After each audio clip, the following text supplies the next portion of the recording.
नमस्कार दोस्तों, स्वागत है आप सभी का। आज अपन CT 10+2+3 11/12/2022 को जो पेपर हुआ है उसके सॉल्यूशन के चर्चा लेकर आए हैं। देखो, पहला प्रश्न क्या है। एक अर्धगोले तथा एक शंकु के आधार की त्रिज्याएं बराबर है। एक अर्धगोला है और एक शंकु है। ये देखो, ये एक अर्धगोला है और ये एक कोण है, शंकु है। आधार की त्रिज्याएं बराबर है। दोनों की त्रिज्या में R ले लेता हूं। इसकी त्रिज्या R तो इसकी भी त्रिज्या कितनी R।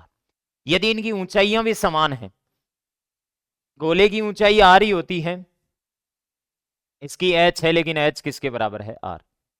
तो इनके वक्र पृष्ठीय क्षेत्रफलों का अनुपात क्या होगा। गोले का वक्र पृष्ठीय क्षेत्रफल क्या होता है 2πr², 2πr²। और शंकु का वक्र पृष्ठीय क्षेत्रफल क्या होता है। शंकु का वक्र पृष्ठीय क्षेत्रफल होता है πr L।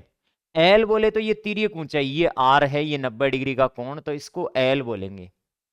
लेकिन इस L का जो मान है, L का मान होगा L² बराबर होगा R² प्लस R², बिकॉज ये H भी R है, तो ये 2R² का रूट हो जाएगी। L बराबर होगी √2 इंटू कितनी R, πRL √2 इंटू कितनी R।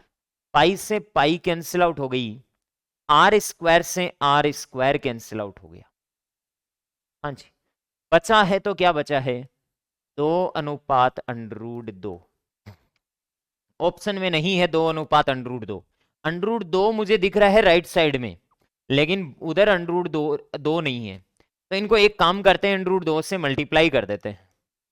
√2 से मल्टीप्लाई कर देते हैं, ये हो गया 2√2 और ये √2 इंटू √2, 2 से 2 कैंसिल आउट हो गया। √2:1 कौन से ऑप्शन में है, सेकंड ऑप्शन इसका राइट होगा। नेक्स्ट क्वेश्चन क्या है, अगला क्वेश्चन देखो। एक कक्षा के X बच्चों की आयु 3 वर्ष पूर्व Y औसत थी। X बच्चों की आयु का औसत 3 साल पहले Y था। 3 वर्ष पहले, आज से कितने साल पहले, 3 साल पहले X का एवरेज क्या था, Y था। तो 2 वर्ष बाद इनकी आयु का औसत क्या था। 2 वर्ष बाद कितना होगा। ऐसे देखा जाए तो टोटल कितने वर्ष हो गए, 5 साल बाद। सबकी आयु में 5-5 जुड़ेगी और औसत का एक पहला नोट होता है, उस नोट पर आधारित ये प्रश्न है। इनडायरेक्ट रूप से उस बात को एक्सप्लेन कर रहा है कि प्रत्येक परिमाण में कोई समान संख्या जोड़ी जाती है तो औसत में भी उतना ही जुड़ता है। तो अगर 3 साल पहले औसत Y था तो 2 साल बाद में टोटल कितना साल हो गया, 5 साल। 5 साल बाद में एवरेज में भी कितना जुड़ जाएगा, 5 जुड़ जाएगा। तो न्यू एवरेज हो जाएगा Y प्लस कितना, 5, जो कि कौन से ऑप्शन में है, थर्ड ऑप्शन में है। नेक्स्ट क्वेश्चन देखो भाई, अगला क्वेश्चन बहुत ही अच्छा क्वेश्चन है, ये देख लो भाई। अगला क्वेश्चन आपको ये कह रहा है एक बाल्टी पानी से भरी हुई है तो इसका भार 38 किलो है। एक बाल्टी है बंधु, ये मान लीजिएगा एक बाल्टी है, सपोज दैट ये एक बाल्टी ले लेता हूं मैं, ये कोई बाल्टी है। जब ये बाल्टी पानी से भरी हुई है तो इसका वजन 38 किलो है। इसका मतलब बाल्टी प्लस पानी, बाल्टी प्लस पानी, ये तो एक बाल्टी है, मान लो क्या है, बाल्टी। और इसमें पानी में x मान लेता हूं, पानी कितना मान लिया, x मान लिया। तो बाल्टी प्लस पानी, बाल्टी प्लस पानी, टोटल 38 है। कितने किलो है, 38। चलो ठीक है। ये कह रहा है कि तथा बाल्टी में 57 सही 1/7% भाग पानी भरा हुआ हो। मतलब पानी टोटल में से 57 सही, 57 को 7 से गुणा करेंगे, 7 7 49, 7 5 35 और 4 39, 399 प्लस 1 400/7%। और प्रतिशत का चिन्ह हटाऊंगा तो 4/7। जब इस बाल्टी में 4/7 भाग पानी है तो इसका वजन कितना है, 23 किलो। इसका मतलब इसमें बाल्टी भी है, बाल्टी तो पूरी काउंट है लेकिन पानी का 4/7 भाग ही है। 4/7 भाग पानी बराबर कितना है, 23 किलो। समीकरण 1 में से समीकरण 2 घटाएं तो ये लो, ये बाल्टी तो गई, और टोटल पानी में से 4/7 पानी घटाएंगे तो ये बचेगा पानी का कितना, 3/7। पानी का कितना भाग बचेगा, 3/7, बराबर कितना बचा, 23 घटा लीजिएगा इसमें से 15, 23 घटाओ 38 में से 15 बचेगा। 3 का भाग 15 में 5 बार 5 7 पानी कितना, पानी कितना 5 7 है 35 किलो। तो बाल्टी में टोटल पानी की क्षमता, बाल्टी की ये पानी की क्षमता है कुल क्षमता है बाल्टी की 35 किलो की। 35 किलो पानी की क्षमता है। अगर बाल्टी का 40% भाग खाली है तो 60% पानी है, 40% भाग खाली है तो 60% क्या है, भरा हुआ है। तो भरी हुई बाल्टी का भार ज्ञात करना है। बाल्टी का 40% भाग खाली हो तो भार ज्ञात करो। 40% भाग खाली हो तो 35 किलो का 60% निकाल लो, जितनी भरी हुई है वो निकाल लो। 0 से 0 कट गया, 5 का भाग 7 बार, 5 का भाग 2 बार, 2 का भाग 3 बार, 7 3 कितना 21 किलो। जब ये 40% खाली होगी तो 21 किलो इसमें क्या होगा, पानी। बहुत ही अच्छा प्रश्न है, बहुत ही कॉम्प्लिकेटेड भी मान सकते हो इसको, सेकंड क्वेश्चन ये अच्छा क्वेश्चन भी है, कईयों को घुमा देगा ही। अगर 35 टोटल पानी है 38 में से, 38 में से 35 टोटल पानी घटा लूं तो 3 किलो की कौन है, 3 किलो बाल्टी स्वयं है।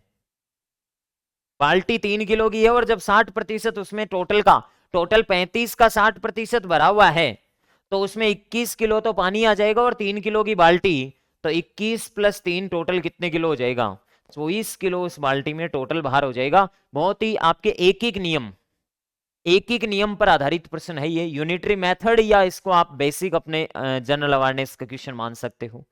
बहुत ही अच्छा क्वेश्चन है ये। नेक्स्ट अगला क्वेश्चन आपको क्या कह रहा है, एक बेलन का आयतन दे रखा है 396 तथा इसका पृष्ठीय क्षेत्रफल 264। इस बेलन को पिघलाकर समान आधार तथा शंकु के एक शंकु के रूप में डाला जाता है तो शंकु की ऊंचाई। तो सबसे पहले मुझे एक बात बताओ, बेलन का आयतन, समान आधार मतलब त्रिज्या चाहिए। बेलन का आयतन होता है πr²h, ये 396 दे रखा है, चलो जो भी है गिवन है। बेलन का आयतन 396 है और बेलन का वक्र पृष्ठीय क्षेत्रफल होता है 2πrh, ये दे रखा आपको 264। मुझे साहब यहां से r चाहिए, बहुत ही आसानी से r मिल जाएगी। समीकरण 1 में 2 का भाग लगा दो, तो 1 में 2 का भाग लगाएंगे, h से h कट जाएगा, पाई से पाई कट जाएगा, r/2 कितना, r/2 बराबर 396 अपॉन में कितना 264। और जैसे ही मैं 2 से डिवाइड करूंगा 132 आ गया 132, और इसका 3 बार भाग गया तो r बराबर कितनी आ गई 3। और इसी त्रिज्या का एक शंकु बनाया जाता है, 3 सेंटीमीटर त्रिज्या का और h ऊंचाई का शंकु बनाया जाता है। बेलन को पिघलाकर शंकु बनाया तो बेलन के आयतन, टोटल आयतन पर कोई प्रभाव नहीं पड़ेगा। तो शंकु की ऊंचाई पूछिए तो शंकु का आयतन होता है 1/3 ऑफ πr², 3 का स्क्वायर इंटू h बराबर कितना 396। आयतन वो का वो रहेगा, जो बेलन का आयतन था वही शंकु का आयतन रहेगा। हाँ जी, अब बताओ पाई का मान कितना होता है, 1/3 तो हो ही गया 22 बटे कितना 7 इंटू 3 इंटू 3 इंटू कितना h बराबर 396। 3 का भाग कितनी बार, 1 3 और 2 बार, 3 का भाग 3 चौके 12 और बचेगा कितना 1 3 चौके 12, 22 का भाग 44 में 2 बार, और ये वैल्यू h बराबर कितनी आ गई 7 21, 2 से 21 इंटू 2 कर दो, ये कितनी आ गई 42 सेंटीमीटर। कौन से ऑप्शन में है। नेक्स्ट क्वेश्चन देखिएगा, नेक्स्ट क्वेश्चन अपना क्या है, एक तार को वर्गाकार रूप में मोड़ने पर इसका क्षेत्रफल 484 वर्ग सेंटीमीटर। एक तार को जैसे ही आपने वर्गाकार रूप में मोड़ रखा है, इसका क्षेत्रफल a² बराबर 484 है, तो a बराबर 22 का स्क्वायर 484 होता है, तो 22 इसकी आ गई आपके पास में भुजा, वर्ग की भुजा 22 सेंटीमीटर आ गई। तो वर्ताकार रूप में मोड़ने पर कितना स्थान गिरेगा, वर्ताकार रूप में मोड़ोगे तो इसका जो परिमाप है वो बराबर रहेगा इसकी त्रिज्या r मान लेता हूं, तो 2πr इसकी परिधि बराबर इस वर्ग का परिमाप, वर्ग का परिमाप कितना होगा? 4 गुना भुजा 22 चौक 88, 88 आ गया। 2 गुना 22/7 इंटू आर बराबर 88। तो आर बराबर 22 दूने 44 का भाग 88 में 2 बार, 7 दूनी 14 आ गई यार। आर बराबर 14 आ गई। तो आप मुझे ये बताओ कि कितना स्थान ये वर्त घेरेगा। वर्त का क्षेत्रफल होता है पाई आर स्क्वायर, 22/7 इंटू 14 इंटू 14, 7 का भाग 2 बार, 22 चौक 88, 22 और 8 कितना हो गया? 30, 308 इंटू 2, ये आपके पास में आ गया 616। सुनो, इसको आंसर मत दे देना। ये कह रहा है कितना अधिक स्थान घेरेगा, इस बात को ध्यान से समझ लेना। कितना एक्स्ट्रा स्थान वर्त घेरेगा वर्ग से। तो वर्ग कितना घेर रहा था? 484। तो 616 में से 484 आपको घटाना है। तो ये आपके पास में आएगा 2, 3, 11 और ये 32, सॉरी 132, 132। ये आंसर होगा साहब इसका। कितना अधिक स्थान घेरेगा, राइट आंसर सेकंड। मुझे लगता है आप सब ने 616 आंसर किया है। तो ये चीजें भी आपको एग्जाम में ध्यान रखनी है। अच्छी बातें होती है, ये वर्ड्स का ध्यान होना चाहिए आपको। हाँ जी, देखो कितना प्यारा और अच्छा क्वेश्चन आ गया, सिंपल। नियोक्ता ने अपने कर्मचारियों की संख्या में 8:5 में वृद्धि कर दी। कर्मचारियों की संख्या में 8:5 में वृद्धि कर दी, कोई बात नहीं है। संख्या 8:5 में बढ़ा दी और उनका वेतन 7:9 में बढ़ा दिया। तो वेतन के रूप में कुल राशि का परिवर्तन क्या होगा? कुल राशि का राजस्व में क्या परिवर्तन होगा? 8/7 56 5/9 45। बिकॉज 8 कर्मचारी 7 रुपए के हिसाब से 56 रुपए और 5 कर्मचारी 9 रुपए के हिसाब से कितने रुपए? 45 रुपए वेतन दिया जाएगा। तो राइट आंसर इसका सेकंड में पड़ा है, 56:45 के अनुपात में वृद्धि हो जाएगी। सॉरी, ये कमी देनी चाहिए, 56:45 के अनुपात में कमी शब्द आना चाहिए, लेकिन ये माइनर मिस्टेक है बिकॉज ये सारे ऑप्शनों में ऐसा ही पड़ा है, वृद्धि वृद्धि वृद्धि। तो 56:45 के अनुपात में क्या हो जाएगी? कमी। तो ध्यान से वापस सुन लो, एक नियोक्ता अपने कर्मचारियों की संख्या में इतने की कमी कर देता है 8 से 5 और उनका वेतन 7 से 9 के रूप में बढ़ा देता है। परिणाम स्वरूप वेतन में कुल राशि में क्या परिवर्तन होगा? तो वेतन की कुल राशि में 56:45 में परिवर्तन होगा। नेक्स्ट क्वेश्चन 32 नंबर क्वेश्चन अपना क्या है? 32 नंबर क्वेश्चन ये कह रहा है एक आयताकार कागज का क्षेत्रफल 280 है। इस कागज में एक बड़े से बड़ा वर्त काटा जाता है जिसका क्षेत्रफल 154 है। आयताकार कागज में बड़े से बड़ा वर्त काटोगे तो मैंने बताया हुआ है आपको, इसकी चौड़ाई के बराबर ही इसका व्यास होगा। लंबाई के बराबर तो कुछ नहीं हो सकता, इसमें चौड़ाई के बराबर ही इसका व्यास होगा। तो मुझे ये बताओ कि ये आपके पास में आर है, तो ये आर कितनी मिलेगी मुझे? आर तो पाई आर स्क्वायर बराबर आपको 154 दे रखा है, ठीक है। तो बताओ 22/7 आर स्क्वायर बराबर 154 है। 154 में 22 का भाग 7 बार, 7 को 7 से गुणा करोगे, आर स्क्वायर बराबर 49। तो आर बराबर कितना? और आर बराबर 7 है तो ये चौड़ाई इसकी कितनी हो जाएगी? 14। लंबाई एल मान लेता हूं, एल बी बराबर कितना हो गया इसका? 280। एल का मान कितना है आपके पास में? नहीं पता। 14 280। तो बी का मान कितना आ गया? एल बराबर आपके पास में एल का मान आ गया 20। तो लंबाई 20 सेंटीमीटर जो भी आ गई और चौड़ाई आपको 14 दे रखी है, तो इसका परिमाप क्या होगा? 2 इंटू एल प्लस बी। तो 2 इंटू एल प्लस बी, ये 2 इंटू एल कितना है? 20 प्लस बी कितना है? 14। 34 का डबल कितना हो जाएगा? 68 सेंटीमीटर। तो राइट आंसर कौन सा होगा? सेकंड हो जाएगा इसका राइट आंसर। ओके दोस्तों, हाँ जी। नेक्स्ट अगला क्वेश्चन देखो क्या है। अगला क्वेश्चन हमें ये कह रहा है कि राशि 8% की दर पर चक्रवर्ती ब्याज में प्रथम वर्ष का ब्याज 48 रुपए, तो दूसरे वर्ष का ब्याज कितना होगा? 8% का फ्रैक्शन वैल्यू क्या होता है ये बताओ। 8% को लिख सकते हैं 8 बटे कितना 100, 4 का भाग 2 बार, 4 का भाग 25 बार, 2 बटे कितना 25। इट मीन्स अपन कह सकते हैं कि प्रथम वर्ष का ब्याज दे रखा है, द्वितीय वर्ष का ब्याज अपन को पूछा है। तो प्रथम वर्ष का ब्याज 48 रुपए है, तो सेकेंड ईयर का पूछा है तो 2 बट्टा कितना कर दो 25। ओके, ये प्रथम वर्ष का 48 है तो दूसरे वर्ष का भी 48, तो ये साधारण तो होना ही है। 48 का और ब्याज लगेगा तो 48 का डबल कितना होता है 96, 96 बट्टे कितना कर दूं 25 कर दूं, ठीक है। हाँ जी, तो ये लगभग कितना आ जाएगा 25 चौके कितना 100, ठीक है। 25 गुना 50, 25 थी 75, 3.75, 75 घटाओ इस 96 में से कितना बचेगा? हाँ जी, 75 घटा लो 96 में से, 75 लेस कर लो, आपके पास में कितना बचेगा?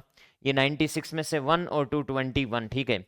हाँ जी, जीरो उतार लेता हूँ। 25 6 150, 25 7 100, 75 25 8 200, तो 3.8 200, 10 बच गया 100 में 25 चौके 100, 3.84, तो 48 प्लस 3.84, ये टोटल हो जाएगा 51.84। तो सेकेंड ईयर का ब्याज, दूसरे वर्ष का ब्याज पूछा है, 2 वर्ष का ब्याज नहीं पूछा है। दूसरे वर्ष का ब्याज 51 पॉइंट कितना हो जाएगा आपके पास में 51.84 राइट आंसर हो जाएगा इसका, ठीक है। हाँ जी, तो राइट आंसर इसका 51.84 हो रहा है। नेक्स्ट अगला प्रश्न देखो भाई, अगला क्या है? अगला क्वेश्चन 34 नंबर, एक पुस्तक की 12 प्रतियां 1800 रुपए में बेचने पर, एक पुस्तक की 12 प्रतियां 1800 रुपए में बेचने पर 3 प्रतियों के लागत मूल्य के बराबर लाभ हुआ, तो एक प्रति का लागत मूल्य क्या होगा? 12 पुस्तकें 1800 रुपए में बेचती, ठीक है, तो 3 प्रतियों के लागत मूल्य के बराबर क्या हो रहा है? लाभ हो रहा है, ठीक है। हाँ जी, तो लाभ का फॉर्मूला क्या होता है, कोई बताएगा मेरे को? लाभ बराबर होता है विक्रय मूल्य, सेलिंग प्राइस माइनस से कॉस्ट प्राइस, होता है कि नहीं होता है? लाभ बराबर विक्रय मूल्य माइनस से क्रय मूल्य होता है। तो बताओ, मैं कह देता हूं कि एक पुस्तक की 12 प्रतियां बेचने पर 1800, 12 प्रतियों का 12 प्रतियां 1800 रुपए में बेची, तो टोटल विक्रय मूल्य कितना हो गया 1800, माइनस टोटल क्रय मूल्य कितना होगा? 3 प्रतियों के लागत मूल्य के बराबर लाभ हुआ, तो 3 प्रतियों का लागत मूल्य 3 के मान लेता हूं, और 12 प्रतियों का लागत कितना था? 12 के था। 12 के और 3 के कितना हो गया? 15 के बराबर कितना हो गया? 1800। तो बताओ के बराबर कितना? 15 एकम 15, 15 दूनी 30, 120 रुपए। एक प्रति का लागत मूल्य कितना हो गया? 120 रुपए, जो कि कौन से ऑप्शन में पड़ा है? फर्स्ट ऑप्शन में पड़ा है, ये इसका राइट आंसर होगा। हाँ जी, नेक्स्ट अगला क्वेश्चन देखो, अगला क्या है? हाँ जी, ये है आपके यूनिटरी मेथड का, बहुत ही शानदार प्रश्न है, बहुत ही अच्छे से इस क्वेश्चन को आपको देखना है। यूनिटरी मेथड एक एक नियम जो आपका टॉपिक है उससे रिलेटेड है, ठीक है। यूनिटरी मेथड के इस क्वेश्चन को सोल्व करने से पहले मैं आपको कुछ बेसिक बातें बता दूं। ये एमडीएच का जो फॉर्मूला बना हुआ है, ये क्यों बना हुआ है, कैसे बना हुआ है? ये एक समानुपात और व्युत्क्रमानुपात का कंसेप्ट होता है साहब। ये एमडीएच आप जो फॉर्मूला पढ़ते हो, एमडीएच अपॉन क्यू बराबर ये कांस्टेंट नियत वगैरह पढ़ते हो, नियत बराबर एमडीएच अपॉन क्यू, इसको आप m1 d1 h1 upon q1, इसको m2 d2 h2 upon q2 वगैरह बोलते हो। तो ये फॉर्मूला कहां से जनरेट हुआ है और क्यों बना है, इसके बारे में मैं चर्चा करता हूं, ठीक है। ये फॉर्मूला यहां से बना हुआ है बंधु, आदमियों की संख्या होती है वो व्युत्क्रमानुपाती होती है दिनों की संख्या के। आदमी बढ़ेंगे तो दिन हमेशा घटेंगे साहब किसी काम पे। हाँ जी, आदमियों की संख्या व्युत्क्रमानुपाती होती है नंबर ऑफ हावर्स के, ठीक है। आदमी इनवर्सली प्रोपोर्शनल होते हैं नंबर ऑफ हावर्स के, टाइम पीरियड के इनवर्सली प्रोपोर्शनल होते हैं आदमी। टाइम पीरियड अगर ज्यादा चाहिए तो आदमी कम लगा दो, और टाइम पीरियड कम चाहिए तो आदमी बढ़ा दो, ठीक है। इनवर्सली प्रोपोर्शनल होते हैं, लेकिन काम की मात्रा आदमियों के प्रोपोर्शनल चलती है। एम प्रोपोर्शनल होता है क्यों? तो जो प्रोपोर्शनल होते हैं वो एक बढ़ता है तो दूसरा भी बढ़ता है, आदमी बढ़ा दो काम की क्वांटिटी ऑटोमेटिक बढ़ जाएगी। तो जो प्रोपोर्शनल होते हैं वो तो फॉर्मूले में अपॉन में आ जाते हैं एम अपॉन क्यू, क्योंकि कांस्टेंट साइन लगाना पड़ेगा यहाँ पे, ठीक है, एम अपॉन क्यू। और जो इनवर्सली प्रोपोर्शनल होते हैं वो बगल में आ जाते हैं एमडीएच, ये बराबर क्या आ जाता है? नियत आ जाता है। बस फॉर्मूले में इतना ही ध्यान रखना है आपको। क्या ध्यान रखना है, मैंने क्या बताया? जो प्रोपोर्शनल होते हैं वो तो अपॉन में आ जाते हैं, जो इनवर्सली प्रोपोर्शनल होते हैं वो गुणा में चले जाते हैं, प्रोडक्ट ले लेते हैं उनका। एक किताब का मूल्य उसके पृष्ठों की संख्या के समानुपाती है, किताब का मूल्य उसकी पृष्ठों की संख्या के समानुपाती है। मूल्य समानुपाती पृष्ठों की संख्या। ये प्रोपोर्शनल हो गया कि नहीं हो गया? चलो इसके बारे में देखेंगे। किताब को खरीदने के बाद समयावधि के वित्तकर्मानुपाती होता है। मूल्य समयावधि के वित्तकर्मानुपाती होता है। चलो ठीक है, बात ही खत्म हो गई सारी की सारी। चलो क्या बोल रहा है अगला? हाँ जी, इससे फॉर्मूला बना दो आप। मूल्य इंटू क्या होगा? मूल्य के गुणा में तो क्या आएगा? समय, बट्टे क्या आ जाएगा? संख्या। जो प्रोपोर्शनल होते हैं वो अपॉन में आ जाते हैं साहब। इसका ज्यादा स्पष्टीकरण मैं क्लासरूम में दूंगा, बाकी आपको यहां शॉर्ट एंड स्वीट बता रहा हूं मैं कि मूल्य समानुपाती अगर आपको कह दिया संख्या तो संख्या आ जाएगी नीचे। तो यही मूल्य इंटू समय बट्टे क्या आ जाएगा आपके पास में? संख्या। ये सेकंड ग्रुप का और फर्स्ट ग्रुप का दोनों का कांस्टेंट रहेगा। तो ये m1 सॉरी ये क्यू सॉरी 1 1 और ये 2 2 2। ओके, अब बताइएगा कि ये प्रश्न क्या बोल रहा है। पहली किताब में पृष्ठों की संख्या, दो किताबों का मूल्य समान है। मूल्य समान है तो गया, मूल्य से मूल्य तो कट गया। ओके हाँ जी, पहली किताब में पृष्ठों की संख्या दूसरी किताब में पृष्ठों की संख्या की 3 गुनी है, 3 टाइम्स है। पहली किताब में पृष्ठों की संख्या 3 गुनी है दूसरी किताब में पृष्ठों की संख्या के। ओके, कोई दिक्कत नहीं है। पहली किताब 18 वर्ष पहले खरीदी गई हो तो दूसरी किताब कितने साल पहले खरीदी होगी? पहली किताब का समय कितना है? 18, तो दूसरी किताब का समय 2 कर दूं मैं। ओके हाँ जी, तो समय का मान कितना आ गया? समय बराबर 3 का भाग 18 में लगाओगे कितना? 6। ये बंधु ध्यान रखना, बात मेरी कान खोल के ध्यान से सुन लेना इस बात को। जो प्रोपोर्शनल होते हैं वो अपॉन में आ जाते हैं, जो इनवर्सली प्रोपोर्शनल होते हैं वो हमेशा प्रोडक्ट ले लिया जाती है। ठीक है, उनका प्रोडक्ट ले लिया जाता है। ठीक है, जैसे कह सकते हैं कि एक टंकी को भरने का समय अंतराल किसी नल के जो अनुप्रस्थ काट क्षेत्रफल है उसके इनवर्सली प्रोपोर्शनल होता है। अनुप्रस्थ काट क्षेत्रफल नल का बढ़ा दो, बड़ी नल ले लो, भरने का समय ऑटोमेटिक गिर जाएगा। ठीक है, किसी भी नल को भरने का लिया गया टाइम होता है, किसी भी नल को भरने में लिया गया टाइम होता है वो किसी नल के अनुप्रस्थ काट क्षेत्रफल पाई आर स्क्वायर के इनवर्सली प्रोपोर्शनल होता है। तो इनवर्सली प्रोपोर्शनल होता है तो T1 into pi are square 1 बराबर हो जाएगा T2 इंटू बराबर हो जाएगा T2 इंटू पाई R2 का स्क्वायर। ठीक है, और कह सकते हैं कि कोई R त्रिज्या वाला नल किसी टंकी को 10 मिनट में 40 मिनट में भरता है। R त्रिज्या वाला नल किसी टंकी को 40 मिनट में भरता है, तो 2R त्रिज्या वाला डबल त्रिज्या करते ही 4 का भाग लगेगा, 10 मिनट में भर पाएगा, चौथा ही समय आ जाएगा। ठीक है, तो इस प्रकार के प्रश्नों को करने के लिए ये अप्रोच जो मैंने बताई है शॉर्ट एंड स्वीट शब्दों में, ये बहुत यूजफुल होगी आपके। नेक्स्ट क्वेश्चन, अगला क्वेश्चन देखो भाई। हाँ जी, अगला क्वेश्चन क्या है? अगला क्वेश्चन आपको यह बता रहा है कि किसी परीक्षा में दो विद्यार्थी बैठे हैं कि एक ने दूसरे से 9 अधिक अंक प्राप्त किए हैं। उनके प्राप्त अंकों के अंकों का योग के 56% के बराबर है। किसी परीक्षा में दो परीक्षार्थी बैठे हैं। देखो बहुत ही अच्छा प्रश्न है, थोड़ा सा ध्यान देंगे। किसी परीक्षा में दो अभ्यर्थी बैठे हैं, उनमें से एक ने दूसरे से 9 अधिक प्राप्त किए तो उसके प्राप्तांक दोनों के योग के 56% के बराबर है। एक ने दूसरे से 9 अधिक प्राप्त किए, 47 का 56 9 अधिक है, 20 का 29 9 अधिक है, 30 का 39 9 अधिक है, 33 का 42 9 अधिक है। मैं एक कोई सा भी चेक करवाता हूं कि एक ने दूसरे से 9 अधिक प्राप्त किए तो उसके प्राप्तांक दोनों के कुल योग का 56% है। तो मैं पहला ऑप्शन चेक करता हूं, पहला ऑप्शन कि एक ने 42 प्राप्त किए हैं तो ये 42 दोनों के योग, 42 और 33 का योग कितना होगा? 75 हो गया क्या? 75 हो गया। तो 42 और 33 कितना हो गया? 75। 75 का 56% निकाल दो, देखें 75 का 56% निकाल दो, 56/100। 25 थी 75, 25 चौके 100, 4 का भाग 14 4 56, 14 3 42। ये लो भाई, बिल्कुल फिट बैठ रहा है कि पहले के प्राप्तांक दोनों के योग के 56% के बराबर है। कोई सा भी एक रैंडमली मैं चेक करके बता देता हूं आपको, इनको चेक करके बता देता हूं मैं थर्ड ऑप्शन को कि एक ने 39 नंबर प्राप्त किए तो ये 39 दोनों के योग का 59 दोनों के योग 59 का कितने परसेंट के बराबर है? 56% के बराबर है। तो 56/100। ये बताओ मुझे उतना डेटा दे देगा क्या? 9 दे देगा क्या? नहीं देगा।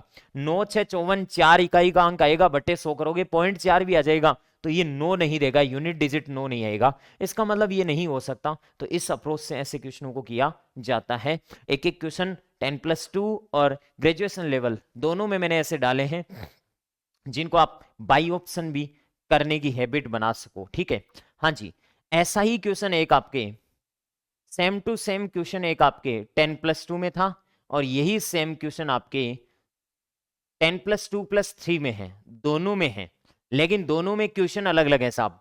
आप ये मत देखना कि सेम इक्वेशन दोनों में डाले हैं, दोनों में अलग अलग क्वेश्चन डाले हैं, सेम टाइप के क्वेश्चन है, ठीक है, क्योंकि मेंसुरेशन के क्वेश्चन है। एक आयताकार टंकी की लंबाई इतनी है, चौड़ाई इतनी है, ठीक है। ये क्या बोल रहा है, 1.5 मीटर लंबे तथा इतने मीटर चौड़े आयताकार पाइप द्वारा 20 किलोमीटर प्रति घंटे की दर से पानी गिरे तो कितनी देर में टंकी की सतह में 2 मीटर ऊंचा पानी उठ जाएगा। ये कोई टंकी है मान लीजिएगा, एक आयताकार सॉरी टंकी है, ये कोई टंकी है मान लीजिएगा। इस टंकी की लंबाई चौड़ाई आपको गिवन है, ठीक है, इसकी लंबाई चौड़ाई दे रखी है, कितने समय में इसमें 2 मीटर उठ जाएगा, मतलब इतना पानी आ जाएगा।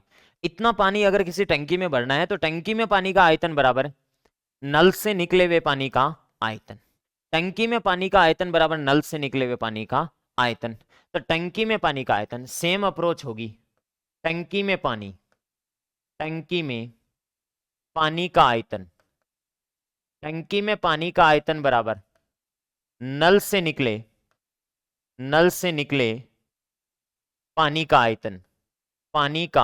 आयतन, अब बस ये पानी आता कैसा है उसकी शेप का आयतन बना देना आप, ठीक है।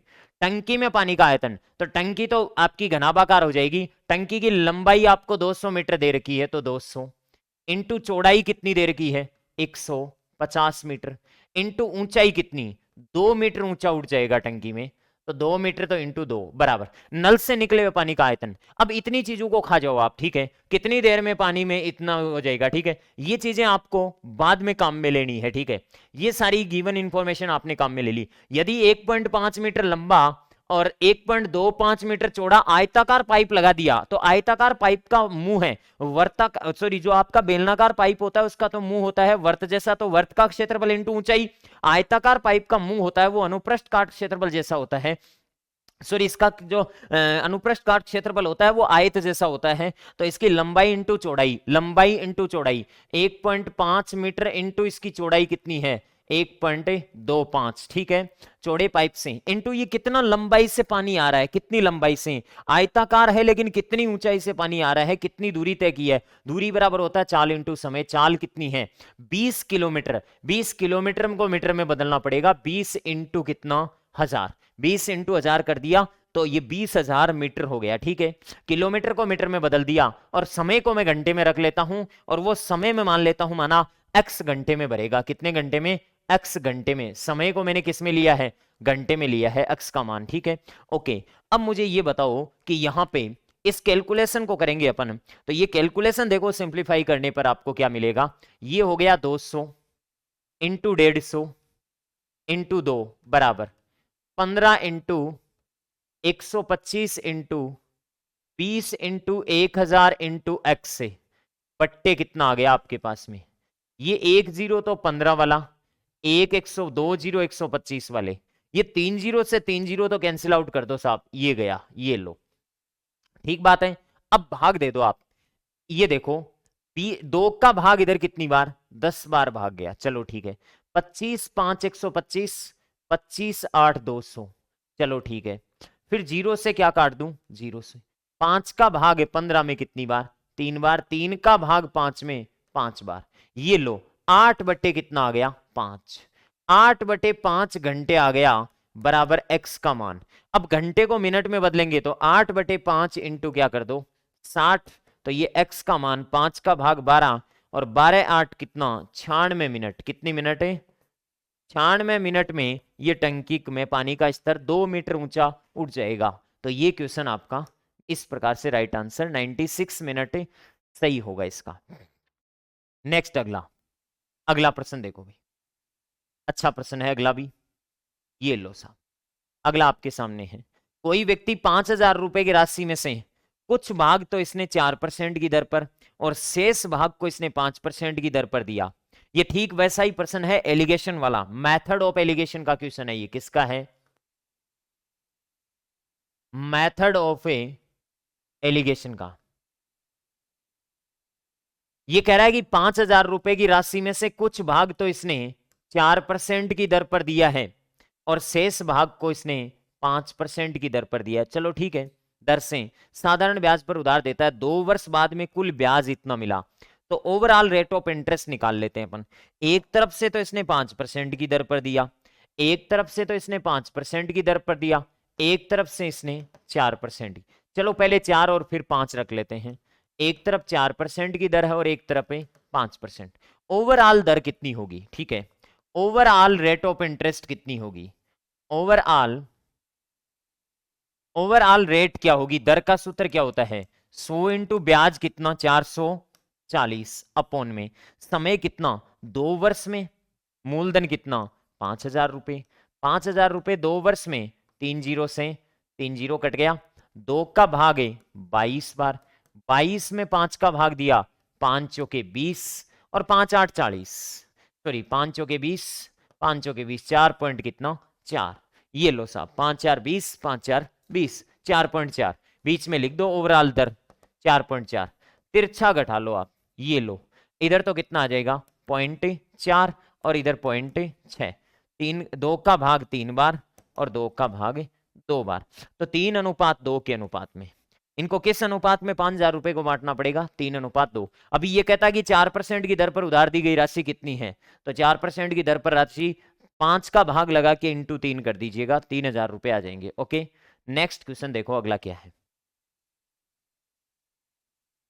दोनों में सेम टू सेम लगभग क्वेश्चन है, हाँ जी, चाहे 10+2 हो चाहे ग्रेजुएशन लेवल, लेकिन दोनों में क्वेश्चन अलग अलग हैं। ये क्वेश्चन क्या कर रहा है? एक गांव की जनसंख्या प्रति वर्ष 5% बढ़ती है। यदि वर्तमान में जनसंख्या ये हो तो 2 साल पहले गांव की जनसंख्या कितनी थी? 2 साल पहले मैंने मान ली कितनी है? x है। 2 साल पहले गांव की जनसंख्या मान ली x थी, हर साल 5% बढ़ी, तो 105/100 इंटू 105/100 बराबर हो गई 4410। लो बताओ भाई, x इंटू 5 का भाग 21 बटा कितना? 5 का भाग 20 बार, 5 का भाग 21 बटे 5 का भाग 20 बार बराबर 4410। 21 का भाग 441 का, 441 स्क्वायर होता है 21 का, तो 21 बार गया, ये 210 बार, फिर 21 का भाग 10 बार, और ये 400 से गुणा होगा 10 से, तो 4000 आ जाएगी। ये 2 साल पहले कितनी थी? 4000 थी। ठीक है, तो इस प्रकार से राइट आंसर इसका कौन सा होगा? 4th होगा। नेक्स्ट क्वेश्चन देखो भाई, अगला है, एक जो बेईमान दुकानदार है, एक डिसऑनेस्ट जो शॉपकीपर है, वो क्रय मूल्य पर ही बेचता है लेकिन 6 से ही 2/3% का लाभ कमाता है। ग्राहक को इतनी वस्तु तोल कर देता है, तो उसने कितनी कम तोली? भाई ऑप्शन उड़ा दो भाई, इसको क्या बताया हुआ है मेरा तरीका, कि ग्राहक को 420 ग्राम देता है तो उसने कितनी वस्तु कम तोली। तो मैं एक काम करता हूं, मान लीजिएगा फर्स्ट ऑप्शन से इसने 1 ग्राम कम तोली और ग्राहक को 420 दी, इंटू 100 कर दो, उतना लाभ प्रतिशत आ जाएगा क्या? जितना 2 का भाग 5 बार और 2 का भाग 21 बार, ये उतना लाभ प्रतिशत नहीं आएगा जितना दे रखा है। सेकंड ऑप्शन से मान लो ग्राहक को 7 ग्राम कम दिया, किस पर? 420 पर, इंटू क्या कर दो? 100। 0 से 0, 7 का भाग 6 बार, 6 का भाग 10 में दोगे तो 5 बटा कितना? 3, 1 सही 2/3% का लाभ होगा। इसका मतलब ये भी नहीं है, ये भी नहीं है। 70 ग्राम को चेक कर लेते हैं, ये राइट आंसर हो जाएगा। 70 420 पर 70 ग्राम कम दी, इंटू 100। 0 से 0, 7 का भाग 6 बार, 6 का भाग 100 में देते हैं तो जरूर 16 से ही 2/3% का क्या आता है? लाभ। और एक बार दोबारा बताता हूं क्या बताया था इसका सूत्र। लाभ प्रतिशत का सूत्र होता है कम तोला गया वजन। क्या होता है? कम तोला गया वजन। कम तोला गया वजन बटे एक्चुअल सेलिंग क्वांटिटी इनटू क्या करते हैं? 100। कितना कम तोला वो नीचे और एक्चुअल सेलिंग, सॉरी कितना कम तोला वो ऊपर और एक्चुअल सेलिंग क्वांटिटी नीचे आती है। वास्तव में कितना दिया, तो ग्राहक को वास्तव में 420 दिया, इसलिए मैंने सब में नीचे 420 लिखा है। और कम तोला वो मैंने ऑप्शन से उठाया है, तो ऑप्शन से मैंने 70 उठाया, तो मुझे एग्जैक्ट जो लाभ प्रतिशत है वो 16 से 2/3% मिला। ये राइट आंसर हो गया इसका। नेक्स्ट अगला क्वेश्चन देखो। अगला क्वेश्चन बहुत शानदार क्वेश्चन है कि एक समबाहु त्रिभुज के अंदर स्थित किसी बिंदु से, एक इक्विलैटरल ट्रायंगल है, एक समबाहु त्रिभुज है। कैसा त्रिभुज है बंधु? एक समबाहु त्रिभुज है, उसके अंदर स्थित किसी बिंदु से इसकी भुजाओं पर डाले गए लंब आपको अलग अलग दे रखे हैं। तो इसकी डेरिवेशन में थोड़ी सी आपको शॉर्ट एंड स्वीट करके बता देता हूं, फिर वापस इसको अपन को रिमूव करना पड़ेगा। ये एक इक्विलैटरल ट्रायंगल है और इक्विलैटरल ट्रायंगल के अंदर स्थित किसी बिंदु से ये लंब डाल दिया P1, ये लंब डाल दिया P2 और ये लंब डाल दिया P3। ओके, इसकी प्रत्येक भुजा क्या होती है? A। अब एक काम करता हूं, इस समबाहु त्रिभुज को 3 त्रिभुजों में बांट लेता हूं। एक डेरिवेशन बता रहा हूं बंधु, सिंपल सी। हाँ जी, इस त्रिभुज का क्षेत्रफल क्या होगा? इस त्रिभुज का क्षेत्रफल होगा 1/2 आधार A इंटू ऊंचाई कितनी? P1। इस त्रिभुज का क्षेत्रफल क्या होगा? 1/2 आधार A इंटू ऊंचाई कितनी? P2। और इस नीचे वाला त्रिभुज का क्षेत्रफल 1/2 आधार A इंटू ऊंचाई कितनी? P3 बराबर संपूर्ण त्रिभुज का क्षेत्रफल √3/4 इंटू ए स्क्वायर आएगा कि नहीं आएगा? ये देखो, √3/4 इंटू ए स्क्वायर बराबर 1/2, ये ए तो कॉमन ले लेता हूं, P1 plus P2 plus P3। Okay, ये देखो, अब यहां से 2 का भाग इधर कितनी बार? 2 बार। ए से ए स्क्वायर कट गया, तो ए बराबर इस 2 को तो ऊपर भेज दूं और इस √3 को नीचे ले लूं। ये लो P1 plus P2 plus P3। ये लो, समबाहु त्रिभुज के अंदर स्थित किसी बिंदु से इसकी भुजाओं पर डाले गए लंबों का सूत्र P1 plus P2 plus P3 का बाहर 2/√3 ये भुजा आ जाती है। इसका एक बार आप स्क्रीनशॉट ले सकते हो, उसके बाद में मैं इसको वापस रिमूव कर दूंगा। तो देखो बंधु, अगेन इस प्रश्न का मैं सॉल्यूशन आपको बताने चाह रहा हूं। समबाहु त्रिभुज की भुजा आ जाएगी यहां से A बराबर, समबाहु त्रिभुज की भुजा आएगी A बराबर 2/√3 P1 plus P2 plus P3। तो 2/√3, P1 कितना है? √3 सेंटीमीटर, P2 कितना? 2/√3 और P3 कितना? 5/√3। ये लो, √3 सब में आ गए। ये 2/√3 काट दो भाई, 5 और 2 7, 7 और 1 8, 8/√3, √3 से √3 कट गया, 8 दूनी 16। ये समबाहु त्रिभुज की क्या आ गई? भुजा आ गई। और समबाहु त्रिभुज की भुजा आ गई तो त्रिभुज का परिमाप कितना होता है? 3a। 3a होता है तो 3 इंटू 16, 16 3 कितना? 48 सेंटीमीटर आ गया, जो कि कौन से ऑप्शन में? सेंटीमीटर में आपको पूछी है तो 48 वाला क्या होगा? राइट आंसर होगा ये इस क्वेश्चन का आंसर। नेक्स्ट 42 नंबर क्वेश्चन देखो भाई, 42 नंबर क्वेश्चन क्या है? देखो, दो गोले के आयतनों का अनुपात 1 अनुपात कितना है? 27। तो इनकी त्रिज्याओं का अनुपात। कुछ क्वेश्चन बहुत सिंपल थे भाई, पेपर में पूरा का पूरा एनालिसिस था, कुछ क्वेश्चन सिंपल थे। ये गोला है, ये बड़ा गोला है, इस छोटे गोले की त्रिज्या मैं मान लेता हूं स्मॉल r है और इसकी त्रिज्या कैपिटल R है। इनके आयतनों का अनुपात दे रखा है 4/3 पाई इंटू स्मॉल r की क्यूब और 4/3 पाई इंटू कैपिटल R की क्यूब बराबर 1 अनुपात कितना? 27। 4/3 से 4/3 तो क्या हो गया? कैंसिल आउट, ये पाई का कोई रोल नहीं है। r³ अनुपात कैपिटल R³ बराबर 1 अनुपात 27 है। और अनुपात समानुपात में अपन घनमूला अनुपात की बात करते हैं तो घनमूल लेते हैं, तो r³ का घनमूल r और r³ का घनमूल r, 1 का घनमूल 1 और 27 का घनमूल कितना? 3। तो इनकी त्रिज्याओं का अनुपात कितना होगा? 1 अनुपात 3, जो कि कौन से ऑप्शन में पड़ा है? सेकंड ऑप्शन में है। नेक्स्ट देखो, अगला क्वेश्चन क्या है? एक समबाहु त्रिभुज के विकिरणों की लंबाई 8 और 6 है, इसका परिमाप क्या होगा? समचतुर्भुज की, सॉरी, जो रोम्बस होता है समचतुर्भुज, समचतुर्भुज ये इस प्रकार की आकृति होती है। समचतुर्भुज को आप दो तरीके से कर सकते हो। ये देखो, समचतुर्भुज के विकिरण समकोण पर समद्विभाजित करते हैं, 90 डिग्री पर समद्विभाजित करते हैं। तो जो 6 सेंटीमीटर का है वो 3-3 सेंटीमीटर में टूटेगा और जो 8 का है वो 4-4 में टूटेगा। ये 3-4 तो समकोण के सामने की भुजा ये कितनी होगी? 5 सेंटीमीटर। और ये 5 सेंटीमीटर होगी तो इसका परिमाप कितना होगा? इसका परिमाप हो जाएगा बंधु 4a, प्रत्येक भुजा बराबर होती है तो 4 इंटू 5 बराबर कितना? 20 सेंटीमीटर। इसका राइट आंसर आपको सेकंड ऑप्शन में दिख रहा है। एक इसका अनोदर तरीका क्या होता है? ऑल्टरनेट मेथड क्या होती है इसकी? ऑल्टरनेट मेथड इसकी ये होती है कि इसकी भुजा और विकिरणों में संबंध होता है d1 square plus d2 square बराबर 4a² होता है।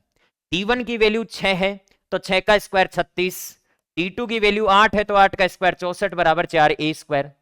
तो d1 और d2 को जोड़ोगे आप स्क्वायर को तो 100 में 4 का भाग लगाओगे 25 बराबर a²। तो a बराबर कितना आया? 5। और a बराबर 5 तो इसका परिमाप कितना होगा? 5 के 20 सेंटीमीटर। कौन से ऑप्शन में है? सेकंड ऑप्शन इसका राइट आंसर हो जाएगा। दोनों मेथड, एक ज्योमेट्रिकल प्रोग्रेस से सॉरी प्रोसेस से और एक सीधा आपको सूत्र याद है तो उससे। नेक्स्ट अगला क्वेश्चन देखो क्या है। सिंपल क्वेश्चन है, तीन संख्याओं का अनुपात, फर्स्ट संख्या सेकंड और थर्ड। तीन संख्याओं का अनुपात आपको कितना गिवन है? तीन संख्याओं का अनुपात है 1:2 अनुपात कितना 3, और कह रहा है इनके वर्गों का योग 126 है। तो अनुपातों से वर्गों का योग 1 का स्क्वायर प्लस 2 का स्क्वायर प्लस 3 का स्क्वायर, 9 और 4 13 और 1 कितना 14।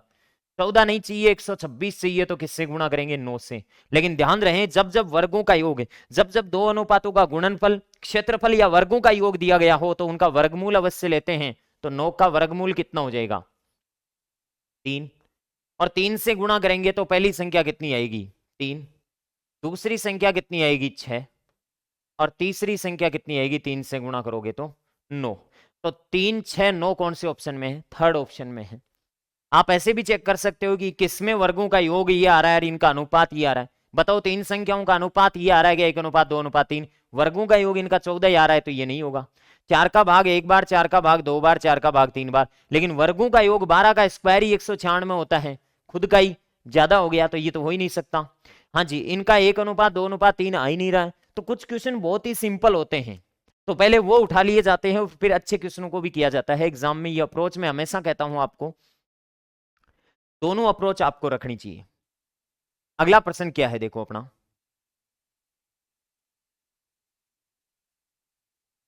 अगला प्रश्न देखो, आपके सीईटी ग्रेजुएशन लेवल 10+2+3 में एक टॉपिक आता है यूनिटरी मेथड। इस यूनिटरी मेथड का कई बार ऐसे लॉजिकल सिंपल सा प्रश्न भी आ जाता है, ध्यान रखना।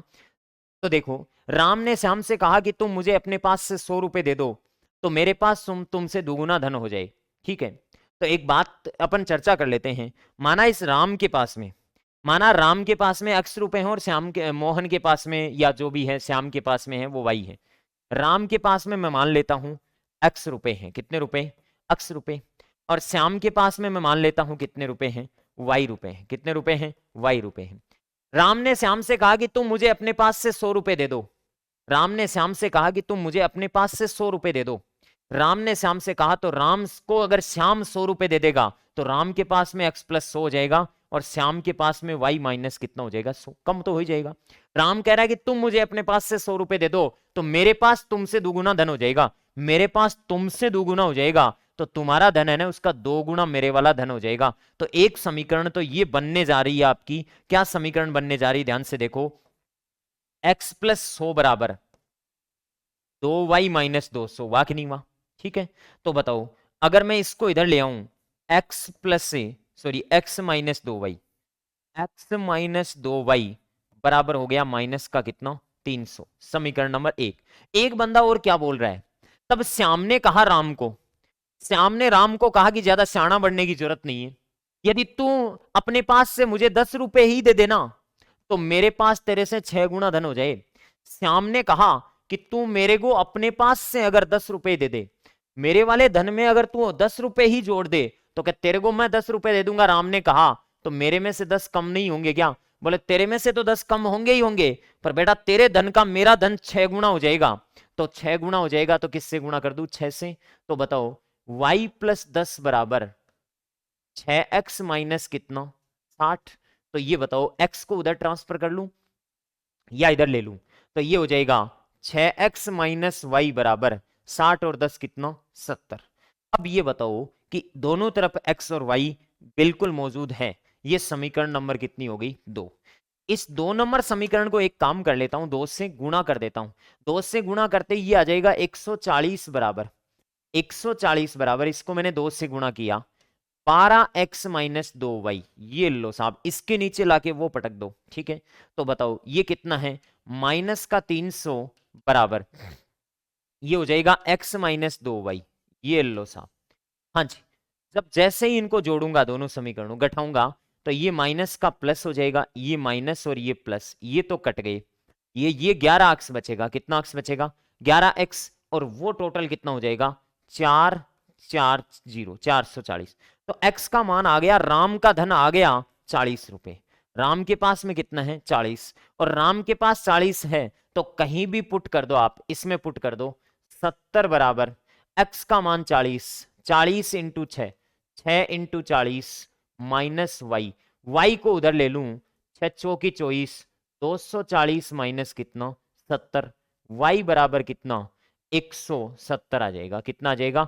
170, y बराबर 170, तो x प्लस वाई दोनों का धन 40 प्लस 170 बराबर हो गया 210। दोनों के पास कुल कितने रुपए थे? 210। इस प्रकार से ये हमने मैथ्स के संपूर्ण पेपर का सॉल्यूशन किया। ओके, थैंक यू दोस्तों।